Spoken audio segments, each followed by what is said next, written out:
Subscribe कीजिए और bell icon पर क्लिक कीजिए ताकि आपको तमाम वीडियोस बिला ताखिर मिलती रहें, और लाइक, शेयर और कमेंट करना मत भूलिए।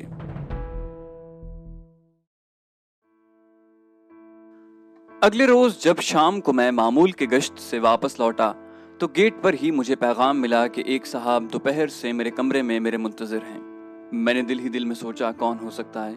जीप से उतरकर जब मैं कमरे में दाखिल हुआ तो एक बुजुर्ग मेरे पलंग पर सर झुकाए बैठे थे। उनकी पगड़ी करीब ही मेज पर रखी थी। मेरे कदमों की आहट पर उन्होंने नजरें उठाई तो जमीन ने मेरे कदम पकड़ लिए, बिल्कुल उसी तरह जैसे तमाशा दिखाने वाला मदारी कभी जंतर मंतर फूंक कर सामने बैठे हुए आदमी के पांव बांधकर उसे चलने से लाचार कर देता है। मेरे सामने चाचा मंजूर बैठा था, नायक मुनीर शहीद का बाप। मेरे अंदर कोई जोर से चिल्लाने लगा, भाग जाओ, लेकिन मैं सहरज़दा सा खिंचा चला आया।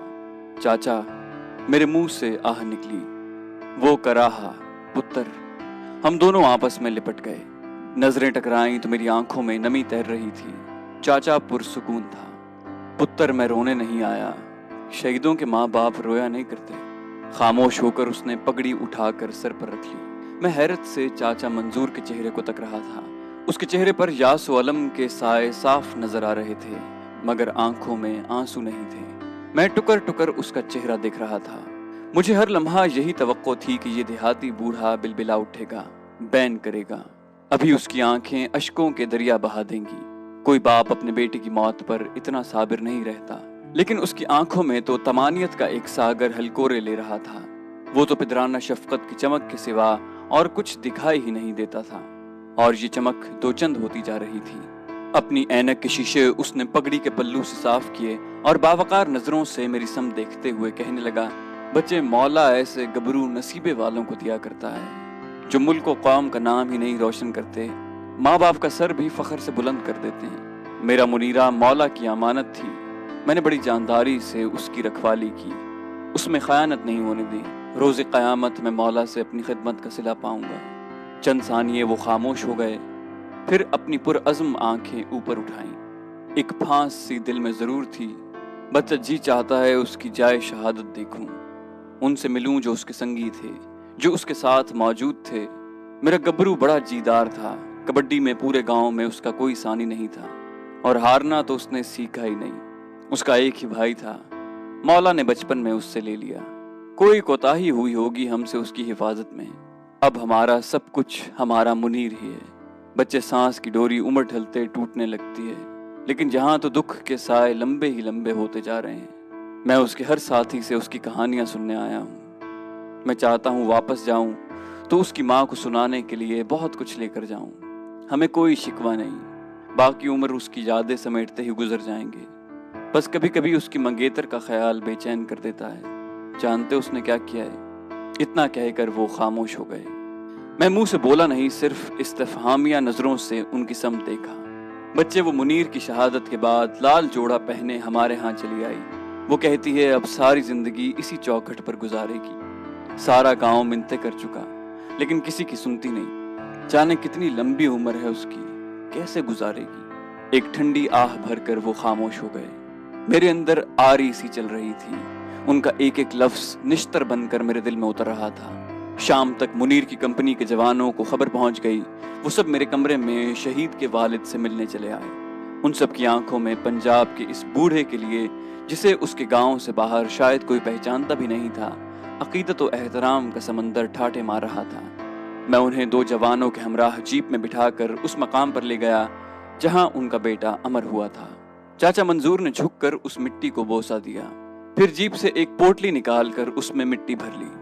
उस मिट्टी की सौंधी सौंधी बास में, उन खेतों की महकती हरियाली में शहीद के लहू की आमेजिश थी। वो इसी धरती का सपूत था, इसी के लिए कट गया। ये शहीद अपनी धरती का सुहाग होते हैं। उनके लहू की तमाजत ही इस सुहाग की सलामती की जामिन है। चाचा मंजूर ने वहीं 2 रकत नमाज अदा की। हमारे साथ वो कंपनी हेडक्वार्टर के दरवाजे तक आए, फिर वहीं उतर गए। दरवाजे के बाहर परचम लहरा रहा था। उन्होंने एहतरामन खड़े जवानों पर नजर दौड़ाई। बच्चे, इस परचम की हरियाली में मेरे जिगर का लहू भी शामिल है, इस लहू की लाज रखना। इतना कहकर वो वापस पलटे। चंगा बच्चा, रब राखा। اللہ تم سب کو امان میں رکھے۔ میں نے سسکتے ہوئے کہا کہ چاچا خدا کے لیے ایک رات تو میرے مہمان رہو، کسی اور ناطے بھی تو تم پر میرا حق ہے۔ نہیں بچہ، میں تمہارا اتنا وقت بھی نہ لیتا، لیکن اب میں مطمئن ہو کر واپس جا رہا ہوں۔ تمہارا وقت، تمہاری ایک ایک سانس قوم کی امانت ہے۔ اتنا کہہ کر انہوں نے مجھے گلے لگایا، پھر باری باری باقی جوانوں سے گلے ملے اور واپس چلے گئے۔ دوسرے روز جب میں کسی تازہ خبر کا منتظر تھا، وائرلیس میں زندگی پیدا ہوئی۔ آپریٹر نے فوراً ایئر فون کانوں پر لگایا۔ دوسری سمت سے ملنے والی اطلاع وہ اپنے سامنے رکھے کاغذ پر نوٹ کر رہا تھا۔ جیسے ہی سلسلہ منقطع ہوا، وہ پھرتی سے ایئر فون اتار کر میری طرف بڑھا۔ پیغام کوڈ ورڈز میں آیا تھا، جس میں بتایا گیا تھا کہ ایک مقامی ہمدرد کی اطلاع کے مطابق ڈھاکہ کے ایک بازار میں کچھ مشتبہ لوگ ایک مکان میں جمع ہیں۔ اس کے علاوہ بھی اس نے پراسرار لوگوں کی آمد و رفت اور کچھ حرکتیں یہاں نوٹ کی تھیں۔ جس جگہ کے متعلق اطلاع ملی تھی وہاں فوج کا پہنچ کر کارروائی کرنا بالکل بے سود تھا۔ ہم لوگ ظاہر ہے کہ وردیاں پہن کر جاتے اور بازار میں داخل ہوتے ہی پہچانے جاتے، جس کے بعد ان لوگوں کا خبردار ہونا یقینی تھا۔ ان تخریب کاروں سے ایک بڑا خطرہ یہ بھی موجود رہتا ہے کہ یہ پرامن شہریوں کو یرغمال بنا کر بلیک میلنگ شروع کر دیتے ہیں۔ اس سے پہلے کچھ واقعات ایسے ہو چکے تھے جس کے بعد ہم لوگ خاصے محتاط ہو گئے تھے۔ میں نے فوراً اپنے اسپیشل اسکواڈ کے جوانوں کو بلایا۔ ہمارے صوبیدار صاحب نے ہر علاقہ اچھی طرح دیکھا ہوا تھا، جبکہ مجھے اس کی کوئی خبر نہیں تھی۔ صوبیدار صاحب نے جلدی ایک کاغذ پر لکیریں لگا کر اس کا نقشہ بنایا، ارد گرد کے محلوں اور سڑکوں کی نشاندہی کی اور ممکنہ خطرات کی نشاندہی بھی کر دی۔ میں نے چند منٹ کے بعد ہی موقع محل کی مناسبت سے منصوبہ ترتیب دے دیا۔ تمام جوانوں کو میں نے سول کپڑے پہنائے، ضروری لیکن ہلکا اسلحہ ان میں چھپا ہوا تھا کہ کافی غور سے دیکھنے پر بھی نظر نہ آ سکے۔ اس کے بعد ایک ایک کر کے میں نے تمام جوانوں کو مختلف راستوں سے باہر نکالا اور خود بھی پیدل ہی اس طرف چل دیا۔ ہم نے آپریشنل آفس سویلین ایریا میں ہی بنا رکھا تھا۔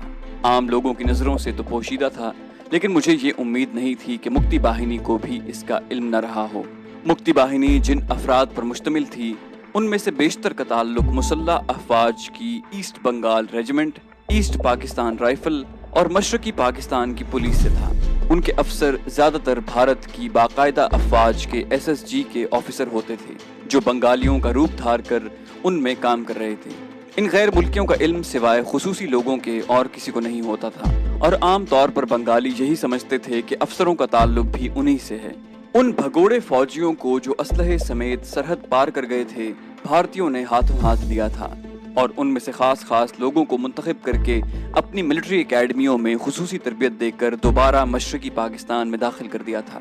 عام بھگوڑوں کے لیے سرحد کے نزدیک ہی ٹریننگ سینٹر قائم کر دیے گئے تھے، جہاں بھارتی افواج کے اعلیٰ افسران دن رات ان کی تربیت کر رہے تھے۔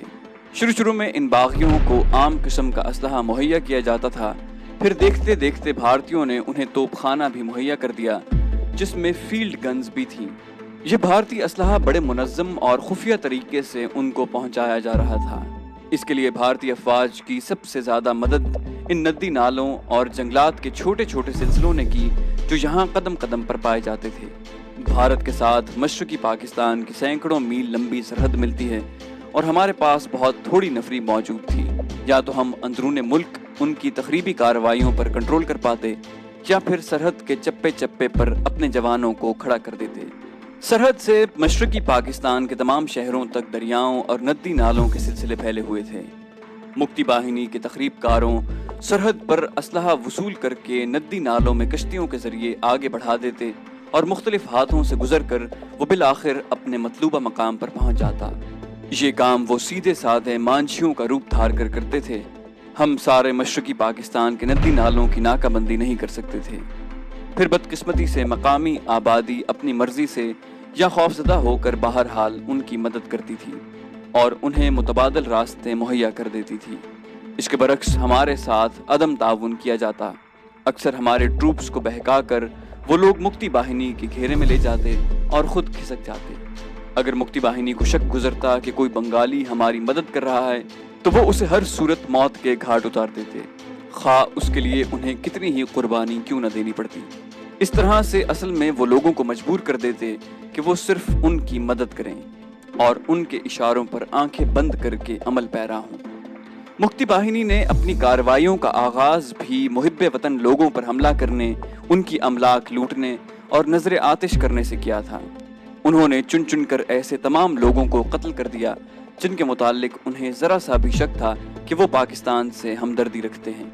लेकिन आफरीन है उन लोगों पर भी कि वो इतने जुल्म और ज्यादतियां बर्दाश्त करने के बावजूद सिर्फ पाकिस्तान का दम भरते थे और हमारे सामने कभी हरफ शिकायत जबान पर न लाते। आज भी जब उन सरफरोशों की कुर्बानियां याद आती हैं तो बेख्तियार मेरी पलकें नम हो जाती हैं और सर फरते अकीदत से इन शहीदों के हुजूर झुक जाता है। मेरा ईमान है कि उनकी कुर्बानियां जरूर रंग लाएंगी। अपने ही मुहिब्बे वतन अफराद हमारी चोरी छुपे मदद किया करते थे और खुफिया इतलात हमें पहुंचाया करते थे। गो कि उनकी आड़ में मुक्ति बाहिनी वाले अपना काम दिखा जाते थे। वो अपने आदमियों को हमारी हमदर्दी का लिबादा ओढ़ाकर उन लोगों में दाखिल कर देते और गलत इतलात पहुंचाकर हमारे जवानों को उनके सामने चारा बनाकर पेश करते। कई मर्तबा ऐसी इतलात गलत साबित हो चुकी थी, लेकिन हमें उन पर अमल जरूर करना पड़ता था क्योंकि इसके सिवा और चारा ही नहीं था। आज भी ऐसे ही एक मुहिब्बे वतन की इत्तला पर हम ये कार्रवाई करने जा रहे थे। सबसे पहले मैं और सूबेदार साहब सिविलियन कपड़ों में वहां पहुंचे थे। मतलूबा मकान के नजदीक जाकर हमने उसके चारों अतराफ घूम फिर कर उसका जायजा लिया।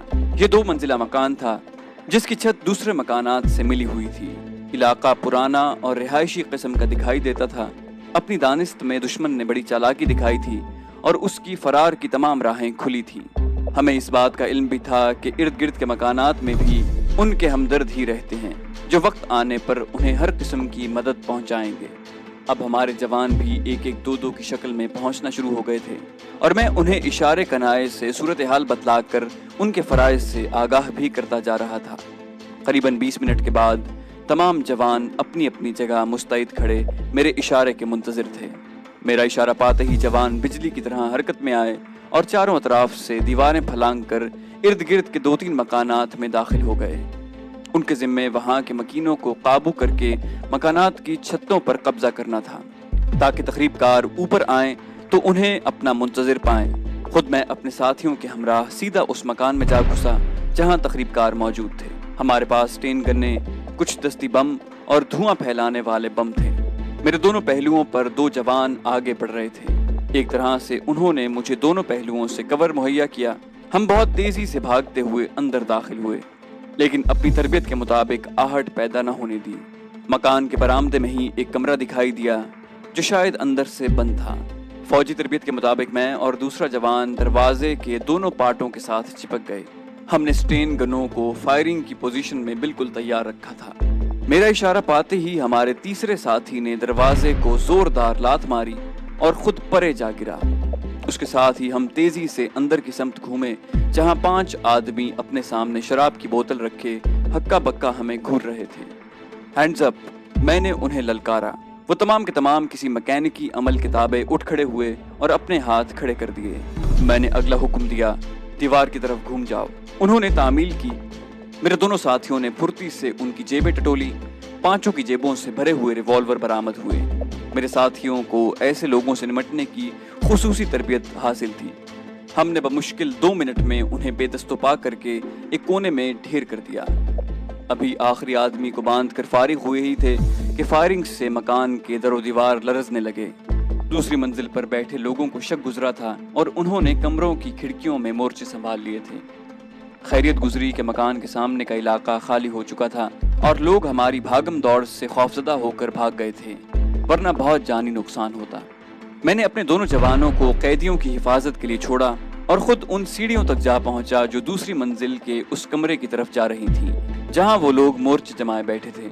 हमारे दूसरे साथियों ने इस असना में बड़ी फुर्ती और जांफिशानी से कोई गोली चलाए बगैर अपना काम मुकम्मल कर लिया। वो दूसरे मकानात से उनकी फायरिंग का जवाब दे रहे थे। तकरीबकारों को उन्होंने अपनी समत उलझा रखा था, लेकिन वो नीचे से भी गाफिल नहीं थे। उन्हें इल्म था कि जरूर नीचे हम मौजूद हैं। जब फायरिंग की आवाज पर भी उनके निचले साथियों की तरफ से कोई रद्द-ए-अमल जाहिर न हुआ तो उन्होंने समझ लिया होगा कि काबू में आ चुके हैं। इस दौरान जिस किसी ने छत के जरिए फरार होने की कोशिश की वो हमारे दूसरे मकानात के छतों पर मौजूद साथियों की गोलियों का निशाना बन गया। मैं आहिस्ता आहिस्ता सिरकता हुआ सीढ़ियों के एक कोने तक जा पहुंचा। ابھی میں صورتحال کا جائزہ لینے کو سر اٹھا کر دیکھنا ہی چاہتا تھا کہ اچانک گولیوں کی آواز سنائی دی اور ایک گولی میرے بالوں کو چھو کر گزر گئی۔ میں الٹ کر سیڑھیوں کے ساتھ جا گرا اور اس طرح ظاہر کیا جیسے مجھے گولی لگ گئی ہے۔ ایسے مواقع پر جوش سے زیادہ ہوش کی ضرورت ہوتی ہے۔ کمانڈوز کے لیے ان واقعات کی کوئی اہمیت نہیں ہوتی۔ اگر وہ اچانک گھیرے میں آ جائیں یا گولیوں کی بارش میں گر جائیں تو ان کا بلڈ پریشر نہ گھٹتا ہے نہ بڑھتا ہے۔ سچی بات تو یہ ہے کہ ہم لوگ ایسی چیزوں کو کھیل تماشے سے زیادہ اہمیت نہیں دیتے۔ سیڑھیوں میں موجود تقریب کار نے یہی سمجھا کہ میری چھٹی ہو گئی ہے۔ وہ دھڑ دھڑ کرتا تیزی سے نیچے آنے لگا اور یہی میں چاہتا تھا۔ جیسے ہی وہ میرے نزدیک سے گزرا، میں پنجوں کے بل اچھل کر کھڑا ہو گیا اور زوردار ہاتھ اس کی گردن پر مارا۔ وہ اپنی تیزی میں سیڑھیوں سے لڑکا اور سامنے دیوار سے جا ٹکرایا۔ اس کے زمین پر گرنے سے پہلے ہی میں نے اسٹین گن گھما کر اس کے سر پر دے ماری۔ اس کے سر سے خون کا فوارہ ابلا۔ اس سے نمٹتے ہی میں پھرتی سے سیڑھیاں چڑھ گیا۔ سامنے وہ دروازہ نیم وا نظر آیا جس کے باہر میرا شکار پہرا دے رہا تھا، اور فائرنگ کرنے والوں کو اس بات کا علم نہیں تھا کہ باہر کیا قیامت گزر گئی ہے۔ وہ اپنے کام میں جٹے ہوئے تھے اور سر نیچے جھکائے کھڑکیوں سے اندھا دھند فائرنگ کر رہے تھے۔ میں نے دروازے کو ٹھوکر لگائی اور چند سیکنڈ میں میری اسٹین گن نے وہاں موجود چاروں تخریب کاروں کو چاٹ لیا۔ میں نے انہیں سر گھما کر اس طرف دیکھنے کی مہلت بھی نہیں دی تھی۔ جہاں سے فارغ ہو کر نیچے آیا، تخریب کاروں کی مزاحمت ختم ہو چکی تھی۔ چند لمحوں کے بعد ہم بقیہ تخریب کاروں کو ہانکتے ہوئے باہر لے آئے۔ بچی سہمی ہوئی ایک کونے میں بیٹھی تھی۔ میں نے اس کی پوزیشن کو مد نظر رکھا تھا، وہ بالکل محفوظ رہی۔ چند لمحوں بعد ہم بقیہ تخریب کاروں کو ہانکتے ہوئے باہر لے آئے۔ میدان جنگ میں دشمن کے بچے کو بچانے کے لیے کوئی کمانڈر اپنی فوج داؤ پر نہیں لگاتا، جبکہ اس بچی کے والدین بھی انہی لوگوں کے ساتھ ہی تھے، لیکن ہم میں موجود انسانیت ابھی زندہ تھی۔ یہ ہماری قوم کی بچی تھی۔ کیا ہوا اگر آج اس کے والدین اور ہمارے بیچ پرایوں نے نفرت کی ایک دیوار حائل کر دی تھی؟ آخر تھے تو ہم ایک ہی۔ مکانوں کی کھڑکیوں سے لگے سہمے ہوئے خوفزدہ لوگ یہ تماشا دیکھ رہے تھے۔ میں نے بچی کو محبت سے گود میں اٹھا لیا۔ وہ اتنی دہشت زدہ تھی کہ ابھی تک اس کے منہ سے آواز بھی نہیں نکل پاتی تھی۔ اس دوران اس کے ماں باپ بھی آ گئے۔ پہلے تو اس کی ماں نے آگے بڑھ کر بچی کو دبوچ لیا، پھر اپنے خاوند کو بچی تھما کر وہ اس جوان کی طرف لپکی جس کی جواں مردی نے اس کی جان بچائی تھی۔ اس نے اس کے سر اور ماتھے کو چومنا شروع کر دیا۔ بچی کے باپ کی حالت دیدنی تھی۔ وہ ٹکر ٹکر اپنے محسنوں کو دیکھتا رہا۔ چند منٹ کے بعد ہی ایک ایمبولینس اور ٹرک آ گئے۔ ہم نے زخمیوں کو ایمبولینس میں ڈالا اور خود گرفتار شدگان کے ساتھ ٹرک میں بیٹھ کر اپنے ہیڈ کوارٹر کی طرف روانہ ہو گئے۔